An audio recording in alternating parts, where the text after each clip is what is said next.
नमस्ते दोस्तों, आप सभी का स्वागत है हमारे बुक समरी अड्डा यूट्यूब चैनल पर। यहाँ पर आपको बहुत सारी बुक्स का ज्ञान मिल जाता है जिससे आपकी लाइफ इम्प्रूव हो सके। तो चलिए आज की बुक समरी स्टार्ट करते हैं। मार्केटिंग में आपको पुराने तरीकों पर आंख बंद करके भरोसा करने की जगह उन तरीकों का इस्तेमाल करना चाहिए जो साइंस के नजरिए पर खरे उतरते हों। सदियों से डॉक्टर ब्लड लेटिंग के तरीके से इलाज करते आ रहे थे। चाहे कोई बीमारी होती, सबका यही इलाज होता। फिर विज्ञान ने तरक्की की और पता चला कि ये तरीका बिल्कुल भी असरदार नहीं था। इसी तरह मार्केटिंग में भी एक जमाने से वही पुराने तरीके और नियम चलते आ रहे हैं, जबकि ये कितने असरदार होते हैं इसका कोई सबूत नहीं है। ऐसी ही एक मान्यता ये है कि हर ब्रांड के पास बराबर संख्या में पक्के ग्राहक और स्विचर्स होने चाहिए।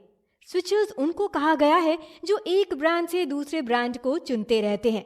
इसके उदाहरण के लिए टूथपेस्ट के ब्रांड कोलगेट और क्रेस्ट को लेते हैं। साल 1989 में एक मार्केट स्टडी से पता चला कि कोलगेट के कस्टमर बेस में 21% पक्के ग्राहक थे और 68% स्विचर्स, जबकि क्रेस्ट के पास 38% पक्के ग्राहक और सिर्फ 46% स्विचर्स थे। इस डेटा ने कोलगेट के मार्केटिंग मैनेजरों के माथे पर चिंता की लकीर खींच दी। उनको ये महसूस हुआ कि पक्के ग्राहक बनाए रखने के लिए उनको और ज्यादा असरदार विज्ञापन बनाने चाहिए। हालांकि मार्केटिंग के दूसरे कई नियमों की तरह ये भी गलत है। मार्केटिंग से जुड़ा एक साइंटिफिक फैक्ट है जिसे डबल जियोपार्डी लॉ कहा जाता है। ये नियम कहता है कि जिन ब्रांड्स का मार्केट शेयर कम होता है उनके पास ग्राहक भी कम होते हैं और ये ग्राहक बड़े मार्केट शेयर वाले ग्राहकों की तुलना में कम लॉयल होते हैं, यानी ये कभी भी स्विचर्स में बदल सकते हैं। इससे पता चलता है कि ग्राहकों का बाइंग पैटर्न ब्रांड के साइज से प्रभावित होता है। कोलगेट का मार्केट शेयर 19% और क्रेस्ट का 37% होने की वजह से ये स्वाभाविक है कि कोलगेट के पास क्रेस्ट की तुलना में पक्के ग्राहक कम और स्विचर्स ज्यादा होंगे। इस नियम को देखते हुए कोलगेट की मार्केटिंग टीम को परेशान नहीं होना चाहिए, क्योंकि ये डेटा उनकी कमजोर मार्केटिंग की वजह से नहीं है, बल्कि मार्केट शेयर की वजह से है। इस उदाहरण से हमें ये समझ आता है कि मार्केटिंग में हमें वो तरीके अपनाने चाहिए जो साइंस की कसौटी पर जांचे परखे गए हों, क्योंकि इसी तरह आपके पास आपकी कोशिश और उसके नतीजों की एक क्लियर इमेज उभर पाती है। अपना कस्टमर बेस बढ़ाने के लिए पुराने ग्राहकों को जोड़े रखने के बजाय नए ग्राहक बनाने पर फोकस कीजिए। कोई ब्रांड बड़ा कैसे बनता है? इसका सीधा सा जवाब है कि जितने ज्यादा लोग किसी ब्रांड से जुड़ते हैं वो उतना बड़ा ब्रांड होते हैं। लेकिन बड़ा कस्टमर बेस आखिर बनता कैसे है? इसके दो तरीके होते हैं, नए ग्राहक बनाना और पुराने ग्राहकों को खुद से दूर ना होने देना। हालांकि मार्केटिंग की पुरानी थ्योरीज ये मानती हैं कि कंपनी के लिए नए ग्राहक बनाने से ज्यादा जरूरी है कि पुराने ग्राहक आपके ब्रांड के साथ बने रहें। साल 1990 में कस्टमर मैनेजमेंट के टॉपिक पर एक फेमस आर्टिकल छपा था। इसमें यह कहा गया था कि अगर कंपनी सिर्फ 5% पुराने ग्राहक भी रोके रखती है तो उसका मुनाफा 100% तक बढ़ सकता है। लेकिन ये गलत है। इस बात का कोई आधार नहीं था। इसके अलावा एक गलत फैक्ट को घुमा फिरा कर परोस दिया गया था। सही कैलकुलेशन के हिसाब से यहाँ उनको 5 की जगह 50% कहना चाहिए था। किसी भी ब्रांड की ग्रोथ के लिए सबसे जरूरी है नए ग्राहक बनाना। किसी कंपनी के ग्राहकों की स्विचिंग काफी हद तक उसके मार्केट साइज पर आधारित होती है, यानी इस पर रोक लगा पाना मुश्किल है। इस वजह से मार्केट लीडर के पास लॉयल कस्टमर सबसे ज्यादा होंगे, जबकि सबसे छोटी कंपनी के पास स्विचर्स सबसे ज्यादा होंगे। ऑस्ट्रेलियाई बैंकों की स्टडी में भी यही बात सामने आई है। CBA ऑस्ट्रेलिया का सबसे बड़ा बैंक है। इसका मार्केट शेयर 32% है। इसमें स्विचिंग बस 3.4% थी, जबकि 0.8% मार्केट शेयर वाले सबसे छोटे एडिलेड बैंक की स्विचिंग 8% थी। अब ब्रांड्स और खास तौर पर छोटे ब्रांड्स इस बात को तो कंट्रोल नहीं कर सकते कि ग्राहक स्विचिंग ना करें, इसलिए उनको नए ग्राहक बनाने पर जोर देना चाहिए। कंपनी की लगभग आधी सेल्स उन ग्राहकों से आती है जो उसके परमानेंट ग्राहक नहीं हैं। आप कोका कोला किस हिसाब से खरीदते हैं? रोज, हफ्ते में एक बार या साल में एक आध बार? अगर हम खपत की बात करें तो दो तरह के लोग होते हैं, ज्यादा खपत करने वाले यानी हेवी कंज्यूमर्स और कम खपत करने वाले यानी लाइट कंज्यूमर्स। लाइट कंज्यूमर किसी प्रोडक्ट को कभी कभार ही खरीदते हैं, जबकि हैवी कंज्यूमर्स किसी चीज को अक्सर खरीदते रहते हैं। कोका कोला के पास भी ऐसे ग्राहक हैं। कुछ तो लगभग रोजाना या कम से कम हफ्ते में एक बार तो इसे खरीदते ही हैं, जबकि कुछ बस गिने चुने मौकों पर ही। ज्यादातर ब्रांड्स इस बात को मानते हैं कि दोनों तरह के ग्राहक पेरेटो के सिद्धांत का पालन करते हैं। इसके हिसाब से 80% इफेक्ट के पीछे 20% कॉज होता है। सेल्स के नजरिए से इस बात का ये मतलब निकलता है कि किसी प्रोडक्ट के हैवी बायर्स यानी 20% की सेल्स के लगभग 80% हिस्से की भागीदारी होती है। इस वजह से ज्यादातर ब्रांड्स अपनी मार्केटिंग में हैवी बायर्स को बनाए रखने पर फोकस करते हैं, लेकिन सबूत कुछ और ही कहते हैं। सही आंकड़ा 80/20 का नहीं बल्कि 60/20 का है, यानी सेल्स में इन ग्राहक का योगदान 80% नहीं बल्कि 60% होता है, मतलब आधे से बस थोड़ा ज्यादा। साल 2007 की एक स्टडी में डव, निविया और एडिडास जैसे ब्रांड्स के बॉडी स्प्रे और डिओड्रेंट की बिक्री में इस बात की जांच की गई। इसमें ये पाया गया कि हैवी बायर्स टोटल सेल्स में बस 46 और 53% हिस्सेदार थे। मार्केटर्स आमतौर पर हैवी बायर्स को अपने साथ बनाए रखने की कोशिशों पर ध्यान लगाते हैं और लाइट बायर्स को नजरअंदाज करते हैं, क्योंकि उनके हिसाब से ऐसे लोग सेल्स में बस 20% भागीदार बनते हैं। लेकिन यही लाइट बायर्स सेल्स में लगभग 50% हिस्सा देते हैं। इसलिए अगर मार्केटिंग स्ट्रैटेजी में ऐसे खरीदारों पर भी फोकस किया जाए तो बहुत अच्छे नतीजे मिल सकते हैं। ग्राहक किसी ब्रांड को लेकर इतने भी वफादार नहीं होते जितना मार्केटिंग की किताबें कहती हैं। मार्केटिंग की दुनिया में अक्सर ग्राहक और ब्रांड्स का रिश्ता मजबूत बनाने की बात की जाती है, यानी जब ग्राहक किसी ब्रांड से पूरी तरह जुड़ जाएगा तो वो कोई और ब्रांड नहीं लेगा। इसके पीछे ये माना जाता है कि ब्रांडिंग ग्राहक की खरीदारी पर बहुत असर डालती है। इस पर एक बहुत फेमस स्टडी की गई है। इसमें भाग ले रहे लोगों को सोडा पीना था, पर उनको ये नहीं पता था कि वो कोका कोला पी रहे हैं या पेप्सी, और फिर अपनी पसंद बतानी थी। इनको दो तरह के सैंपल्स दिए गए, एक पर कोक या पेप्सी लिखा था और दूसरे पर कुछ नहीं लिखा था, हालांकि वो भी पेप्सी या कोक में से ही कोई एक था। हकीकत में दोनों सैंपल्स एक जैसे ही थे। टेस्टिंग खत्म होने के बाद जब लोगों से ये कहा गया कि लेबल किया गया सोडा कोक है, तो ज्यादातर लोगों ने कहा कि ये बिना लेबल वाले सोडा से अच्छा है। इसके उलट जब ये कहा गया कि लेबल वाला सोडा पेप्सी है, तो इन लोगों का कहना था कि बिना लेबल वाला सोडा ज्यादा अच्छा है। इस व्यवहार के लिए वजह दी गई कि कोका कोला के ग्राहक इस ब्रांड को लेकर वफादार हैं, जो कंपनी की अच्छी मार्केटिंग स्ट्रैटेजी का नतीजा है। पर सच इससे बिल्कुल अलग है। ग्राहकों और ब्रांडों के बीच भावनात्मक बंधन बहुत कमजोर रहता है। असल में लोगों का बर्ताव बदलता रहता है। अगर आप लोगों से कोई सवाल 2 बार अलग वक्त पर पूछेंगे तो आधे लोग दोनों बार अलग अलग जवाब देंगे। ऑस्ट्रेलिया में फाइनेंशियल सर्विस दे रहे ब्रांड्स पर ये स्टडी की गई।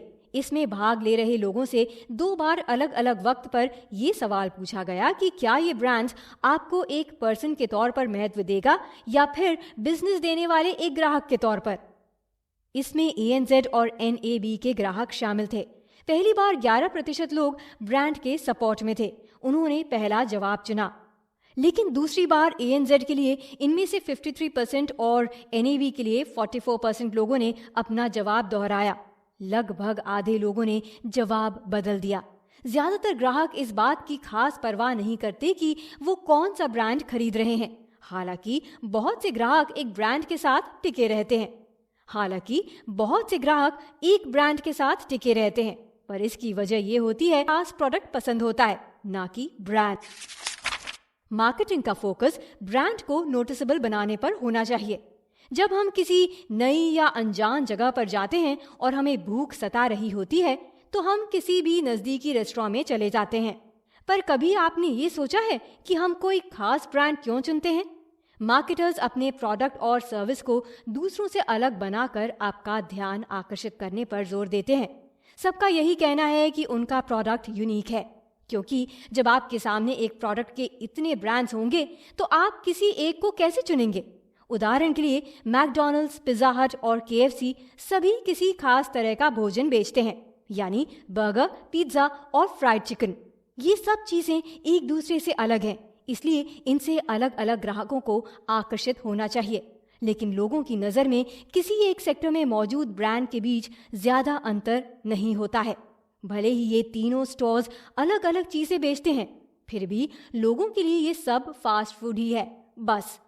ब्रांड डिफरेंस के हिसाब से देखा जाए तो मैकडॉनल्ड्स का कंपटीशन बर्गर किंग जैसे किसी दूसरे बर्गर बनाने वाले के साथ है, ना कि केएफसी और पिज्जा हट के साथ। पर सच तो ये है कि ये सभी ब्रांड्स फास्ट फूड मार्केट में एक दूसरे के साथ compete कर रहे हैं।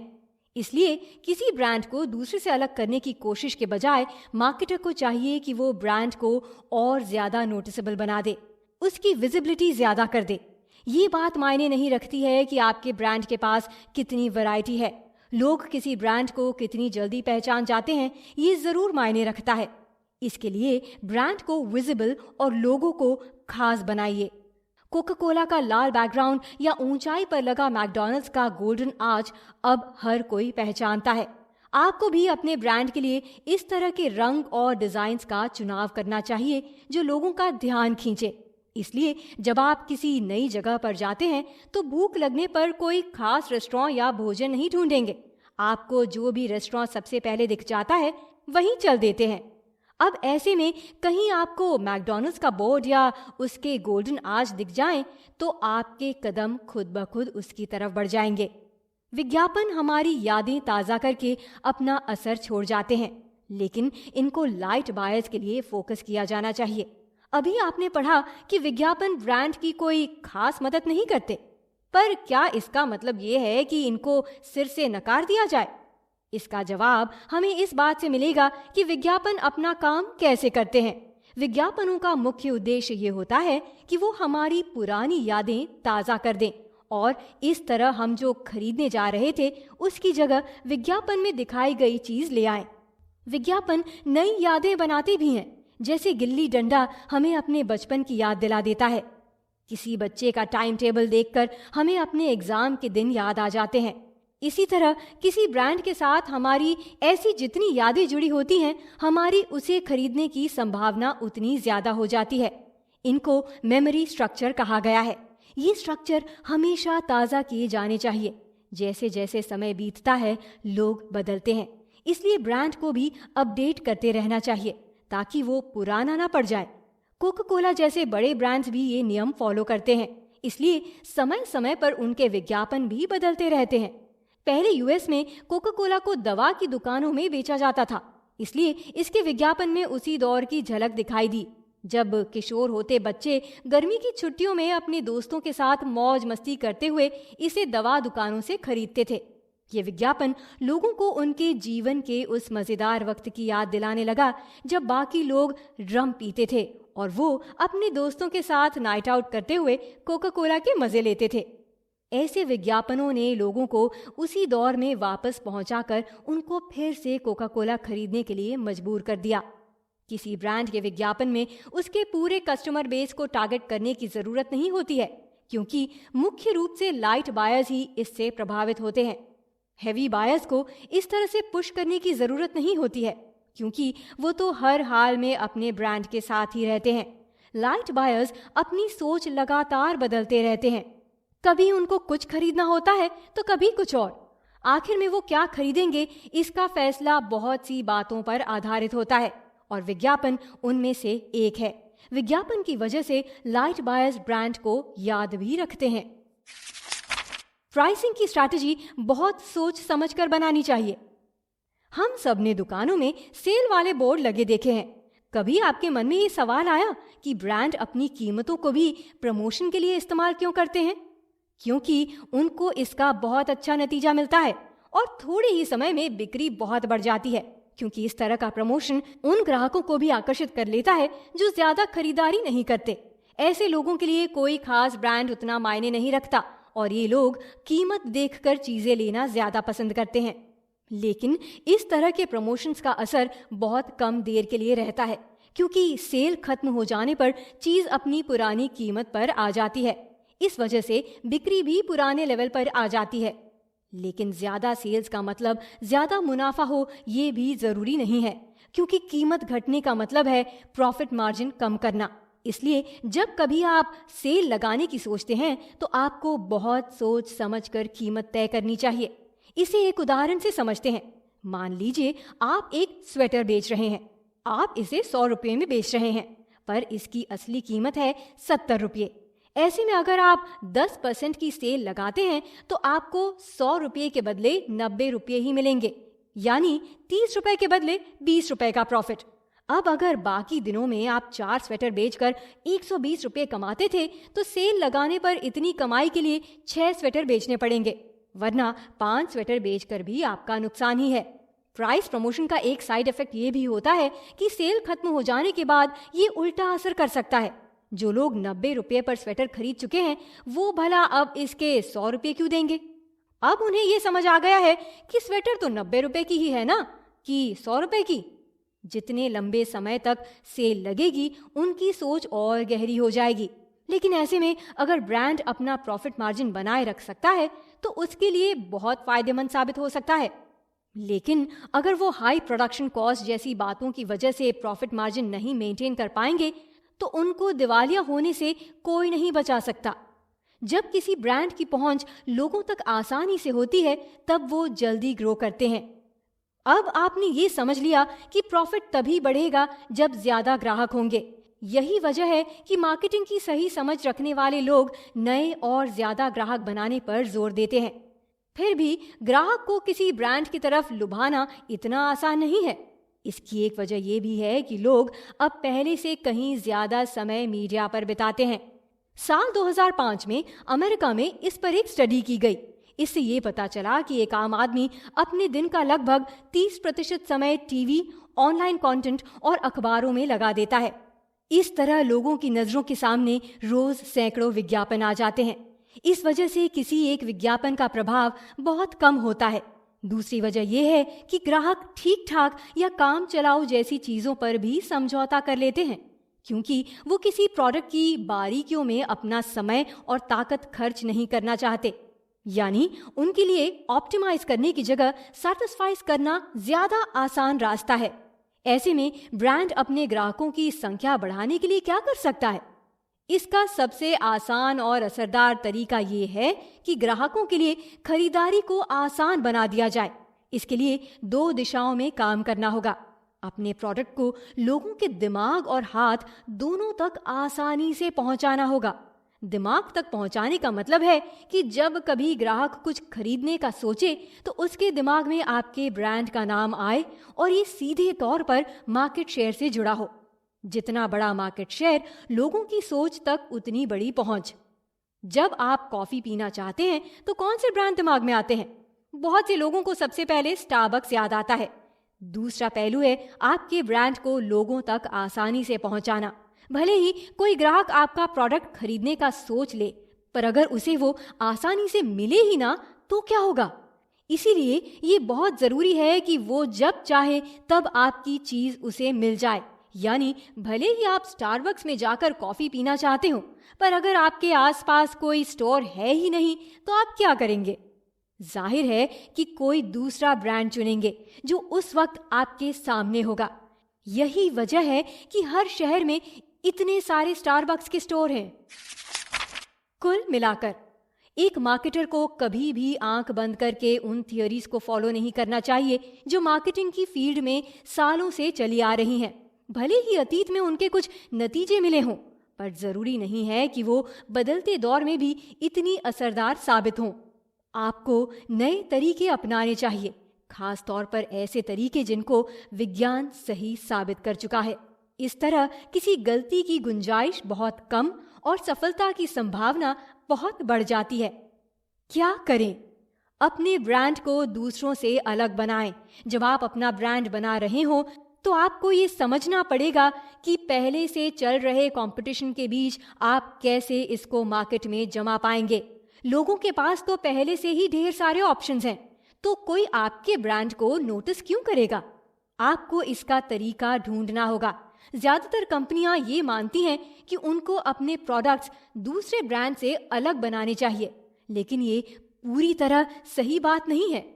इसके लिए आपको एक अलग से नाम या पैकिंग जैसे बुनियादी चीजों पर ध्यान देने की जरूरत है, ताकि आपका प्रोडक्ट भीड़ में अलग नजर आए। उम्मीद करते हैं आपको हमारी यह बुक समरी पसंद आई होगी, और अच्छा लगे तो लाइक और सब्सक्राइब जरूर करें ताकि आप हमारे नए वीडियोस से अपडेट रह सकें। फिर मिलते हैं अगली वीडियो में। धन्यवाद।